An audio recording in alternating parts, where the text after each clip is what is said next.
when I'm communicating with people, I don't need to listen to 20 minutes as to why they're struggling. I just simply need to ask one question. What is the one thing that you've identified in your business that you have mastered that's caused you to be as successful as you are?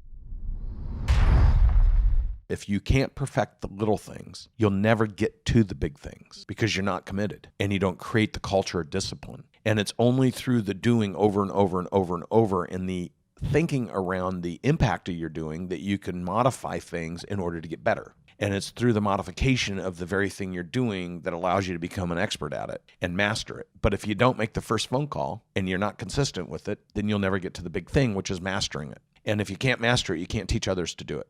So that is a logical process that I took from that then, and I've literally created all my businesses around that.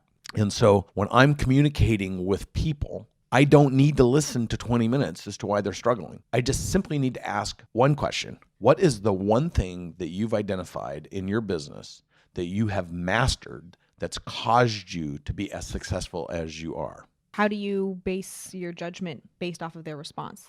Because as soon as they respond and tell me what it is, then my follow-up question that I learned by listening and reading and understanding is, how many people to master that same thing and what's been the impact on your business? What's the third question? How many little things in your business could you master to teach others that would take your business to explosive growth? It's so simple. It's so simple, and yet people stare at you with a blank look in their face, and they might get through the first question, but they never get through the second question. Much less the third. How many people have you specifically and intentfully developed to multiply the impact of what you mastered so your business can breathe and grow effortlessly and people look at you? You know why? Because they get so caught up in the what they do. And Michael Gerber talks about this in E-Myth. Jim Collins talks about it on a more macro level in big corporations, from good to great, great by choice, how the mighty fall.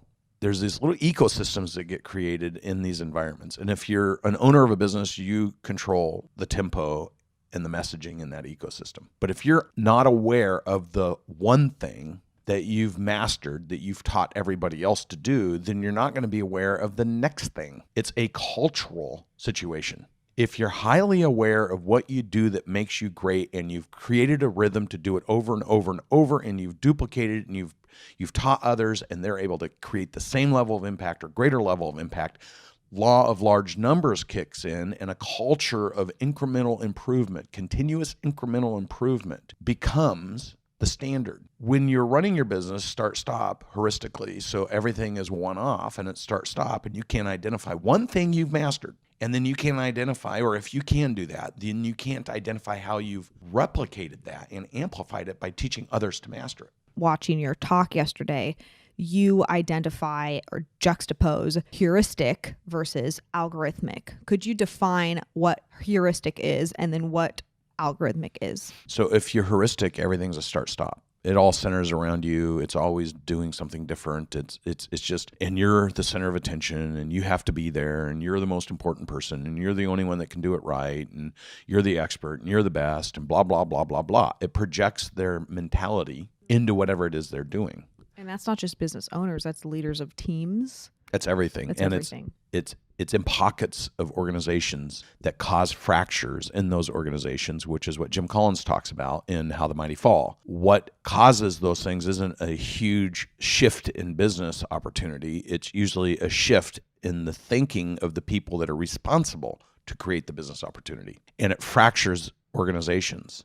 And it doesn't take very long when you go into those organizations to understand why everybody's out of alignment. And all you have to do is ask a few questions of the different people to see who's in alignment and who's out of alignment. People that think algorithmically, they think of increments. I do this, and then I do that, and then I do this, and then that happens, and then this happens. And they can articulate each and every step and the importance and significance of each and every step to the conclusion of what you're doing. People that speak or think heuristically talk about non-building block things. They talk about individual performers, or they talk about the need for them to be involved because they've never built a rhythm.